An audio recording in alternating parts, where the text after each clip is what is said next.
আসসালামু আলাইকুম। ইম্পেরিয়াল আর্টের পক্ষ থেকে স্বাগতম। আজকে আমরা দেখব ওয়েবসাইটের মেনু পেজগুলোতে কিভাবে খুব সহজেই তথ্য আপলোড করা যায়। তো এজন্য আমরা ১ম এ ক্রোম ব্রাউজারে চলে যাব এবং সার্চ বারে আমাদের ওয়েবসাইটের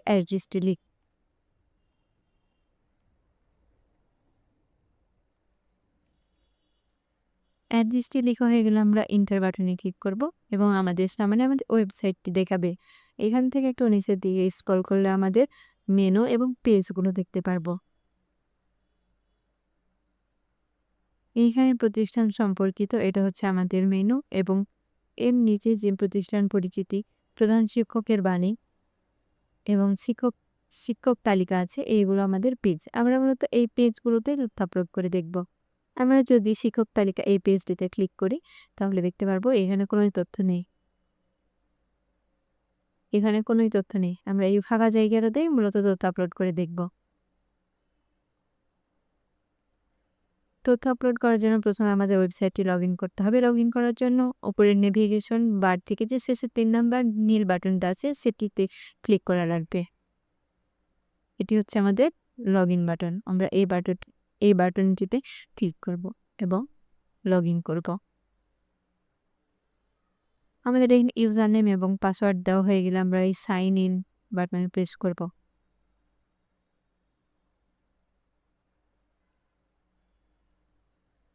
সাইন ইন করা হয়ে গেলে আমাদের সামনে ড্যাশবোর্ড দেখাবে। ড্যাশবোর্ড থেকে বামের দিকে যে মেনুগুলো পাবো এগুলো থেকে একটু স্ক্রল করব এবং সাইট এই মেনুটিকে আমরা ক্লিক করব।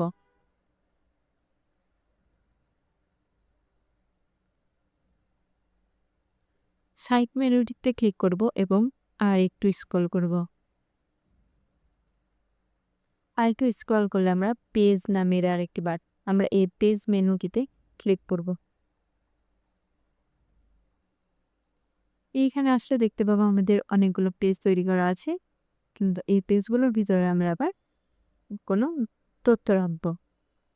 এখান থেকে যেমন টিচার লিস্ট এই পেজটাতে আমরা এখন তথ্য এডিট করে দেখব।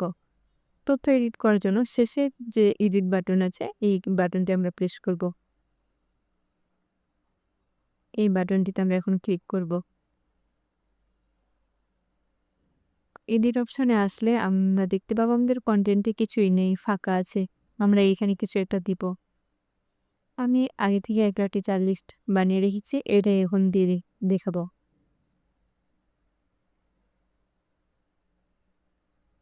টিচার লিস্ট দেওয়া শেষ। আমরা এখন এই আপডেট বাটনে ক্লিক করব।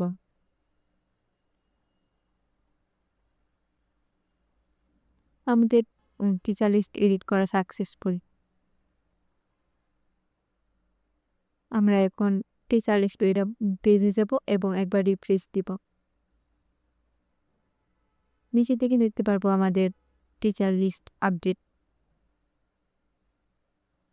নিচে থেকে দেখতে পারবো যে আমাদের টিচার লিস্ট আপডেট করা হয়ে গেছে। এখানে আগে কোনো তথ্য ছিল না।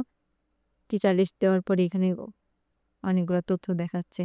এইভাবে আমরা খুব সহজেই পেজে তথ্য এডিট এবং পাবলিশ করতে পারি। ধন্যবাদ।